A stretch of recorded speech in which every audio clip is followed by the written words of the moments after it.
अपनी भाषा को सम्मान न देना मानसिक गुलामी। ये बात कही है पंडित राधेश्याम कथावाचक ने।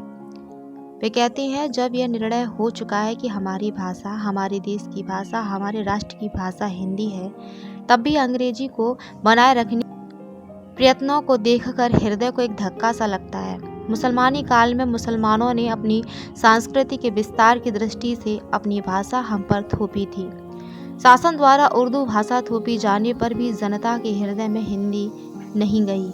इसका प्रत्यक्ष प्रमाण है गोस्वामी तुलसीदास जी की रामचरितमानस, केशव दास जी की रामचंद्रिका और जायसी का पद्मावत, रहीम खान खाना के दोहे और कबीर की वचनावली और सूरदास के सूरसागर की जनप्रियता आप देख सकते हैं। भाषा लादी और थोपी कदापि नहीं जा सकती, वह तो स्वाभाविक रूप से मुंह से निकलती है।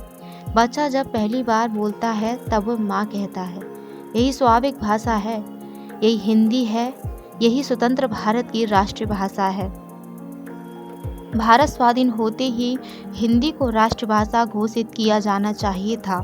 हिंदी ही भारत के जन जन की भाषा, राष्ट्रभाषा हो सकती है। भाषाई झगड़े देखकर मुझे भारी दुख होता है। वे कहते हैं कि बंगला, मराठी, गुजराती, गुरमुखी, तेंगलू, तमिल और हिंदी आदि सभी भाषाएं एक भाषा माँ जाई बहनें हैं। इन सब बहनों में बड़ी बहन हिंदी, इन सब की माँ है संस्कृत। अंग्रेजी और फारसी भाषा की माँ भी संस्कृत है। संस्कृत के मातृत्व का ही तो दूसरा रूप मदर और मादर है।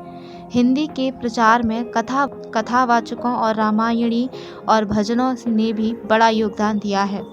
अंग्रेजी काल में अंग्रेजों ने ईसाईयत फैलाने एवं शासन प्रबंधन के लिए अंग्रेजी जानने वाले कर्मचारियों और क्लर्क तैयार करने के लिए अंग्रेजों को प्रोत्साहित दिया था।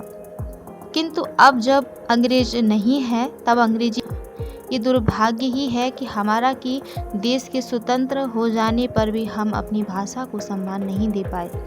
यह हमारी मानसिक गुलामी का ही एक प्रमाण है। वे कहते हैं कि अपनी रामायण की कथा कहने के लिए कलकत्ता और मद्रास, नेपाल और पेशावर तक जाने का अवसर प्राप्त उन्हें हुआ।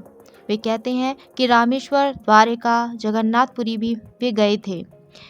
उनका कहना है कि निश्चित अनुभव है कि सब जगह शुद्ध हिंदी समझी जाती है। दक्षिण भारत में तो उर्दू, फारसी को बिल्कुल भी नहीं जाना जा सकता, जबकि संस्कृत निष्ठ हिंदी को अधिकांश लोग समझते हैं।